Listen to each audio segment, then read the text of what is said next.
Hi everyone, welcome to PC Perspective. Today we're going to take a quick look and run through of a new NZXT external temperature monitor and fan controller.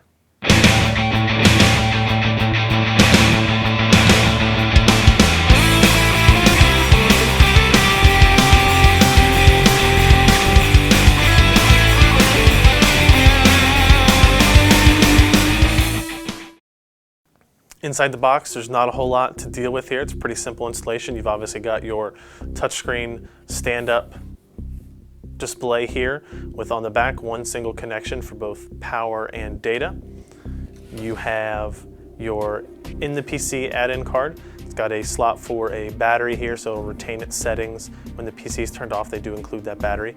In terms of connections, you'll have 5 3-pin fan headers, as well as 5 temperature probes here that you can put anywhere inside your case, on near your processor, near your graphics cards, hard drives, that type of thing.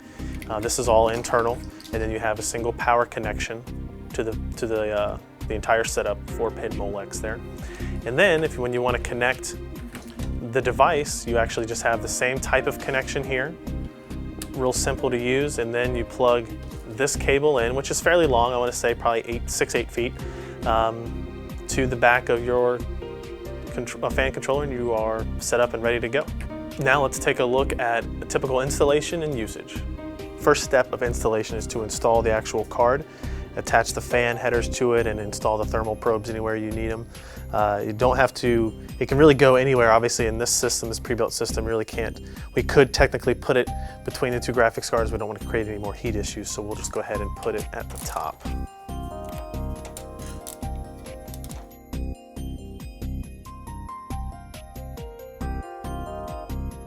Now that we have the card installed, you can see we've got a mess of cables that you can obviously clean up a little bit later with zip ties or whatever. And you've got 3 main components. You've got your fan headers, you know, attached to any fans you have inside your system. You've got your thermal probes here that will tape to locations that you want to monitor temperatures, and your primary power connection here. So the first thing we will do is move stuff kind of out of the way that we don't need right now. And we'll basically attach power, just a simple Molex connection, just like you're used to. All right. And then if you're installing this in a previous system build, then you need to kind of find the fans that you want to monitor. Pretty much all of them. There's 5 headers here. That should be more than enough for most users. So we'll use 1, 2, and 3 here. And there are just a couple of case fans in this main gear system. Both of them rest underneath the system here. We've got one giant one under here and one under the hard drive cage as well. So we'll go ahead, and we've already loosened these headers. Install that there. And then there. And then we also have an external one that we're just going to attach so we can make sure that it's actually changing fan speeds and all that kind of stuff like it's supposed to. So we'll attach that to another of the fan headers. Along with the 5 fan headers, there are 5 temperature sensors as well.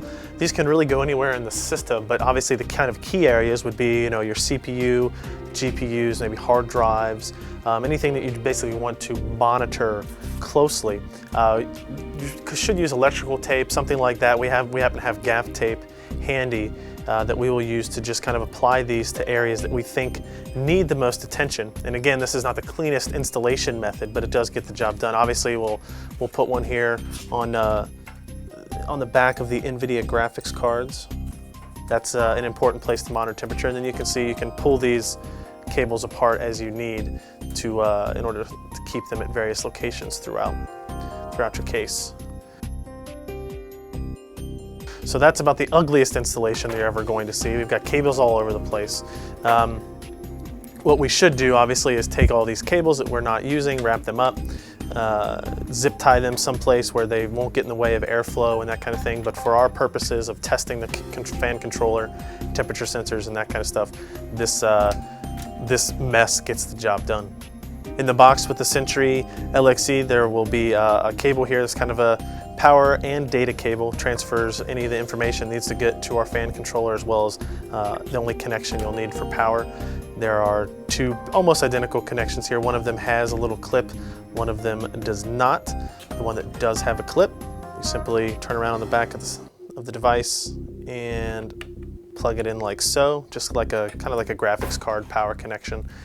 And then we take this and that riser card that we installed in our system, we go ahead and plug this in as well, and that makes all of the connectivity options between the computer and the touch device.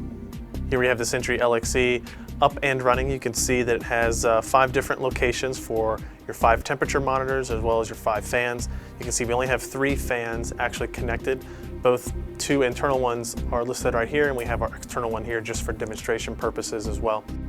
Now, some of the things that you can actually do with this fan controller is obviously control the speed of the fans, control or set temperature alarms and that kind of thing. So if we hit number 1 here, you can see it's flashing at 76 degrees Celsius. Now we can adjust this easily up or down to set an alarm that will go off if it detects a temperature above a certain degree. Now, this one happens to be attached to the back of our graphics card. We're gonna set that to 65 just to be gutsy, and press 1 again, and it's all ready to go. Now, what you will also notice here is you can do that with any of them as well. We have it set on auto mode. Auto mode helps it to control the fans as it sees fit. If you want to change that, touch it to manual. You'll notice that we actually have 2 of the fans set to 0 RPM and one of them set to 700 RPM. All you have to do to control that is press the number twice and you'll see the RPM icon start to flash. Then we can increase the RPM as much or as little as we want with that manual control. And it does work. It does keep fan speeds high if you want to. Looks like there's a threshold on how high you can set it based on the fan that it's actually communicating with. That's what that 3rd data pin is for. So touch that again, and there we've set our manual configuration for it. You can always switch back to auto by just touching that and let it control everything. It does have a clock. It has the ability to set, turn on or off a beeping sound that goes every time you use a button, which I would kind of recommend keeping off. It's got our date down here as well. It's just a handy kind of little device.